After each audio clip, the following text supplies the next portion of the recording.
ओम नमः शिवाय। देखिए, अब हम अगले टॉपिक के बारे में बात करेंगे, वैश्य क्या होता है। तो वैश्य शब्द का अर्थ होता है नियंत्रण में रहना, इन कंट्रोल।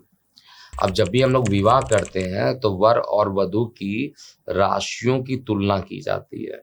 वर और वधु की राशियों की तुलना की जाती है और उससे वैश्य का निर्माण होता है। किसी भी प्रकार का अगर कहा जाए, वैश्य जो होता है वो टोटल कोई ना कोई राशि किसी ना किसी वैश्य को बताता है। और इसका जो कॉम्बिनेशन होता है ये बताता है कि जो विवाह होगा उसमें आपके पार्टनर की आपसी जो क्षमता होगी, एक दूसरे की भावनाओं को समझने के लिए कैसा होगा।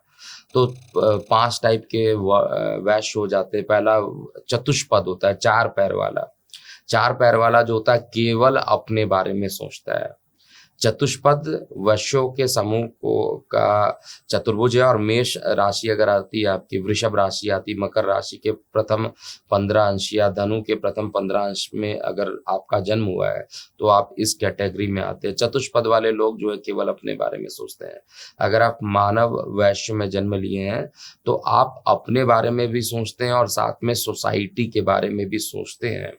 इसलिए इनका जो जन्म होता है आप ऐसे चेक कर सकते हैं। अगर मिथुन राशि में हुआ, कन्या राशि में हुआ, तुला राशि में हुआ है, कुंभ राशि में हुआ है और धनु राशि के पहले 15 अंश में अगर आपका जन्म हुआ है तो निश्चित रूप से आप इस कैटेगरी में काउंट होते हैं। जलाचर, अगला जो पॉइंट होता है जलाचर, ये कंटिन्यूअस जो होते हैं, लगातार मूव करते रहते हैं, रेस्टलेस होते हैं, बिना थके काम करते रहते हैं। ये ऐसे समूह के लोग शामिल होते हैं जिनके पास जल का चिन्ह होता है। अब जल का जो चिन्ह होता है कुंडली में कर्क मीन का प्रतीक होता है सामान्यतः। और मकर राशि के 15 अंश वाले जो होते हैं वो भी इस समूह में संबंधित हो जाते हैं।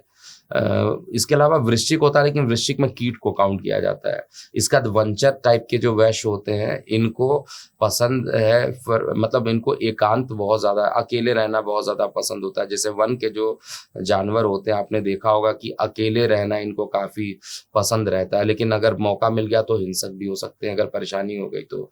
इस सूची में केवल सिंह राशि एकमात्र ऐसा होता है। अगर आपका सिंह राशि में जन्म हुआ है तो निश्चित रूप से आप जो है वंचर होंगे। कीट में होगा तो अपनी भावनाओं को छुपा कर रखते हैं, किसी को बताते नहीं है और जरूरत पड़ने पर डंक भी मार लेते हैं। तो ऐसे कंडीशन में जो टोटल मिलाकर देखा जाए तो वृश्चिक राशि जिसका साइन स्कॉर्पियो बनता है वो कीट वैश्य समूह के अंतर्गत में आता है। तो उम्मीद है कि आपको ये वैश्य समझ में आ गया होगा। किस राशि में आपका जन्म हुआ है उसके हिसाब से इसका निर्धारण होता है और इसमें क्या क्या चीजें होती हैं। ओम नमः शिवाय।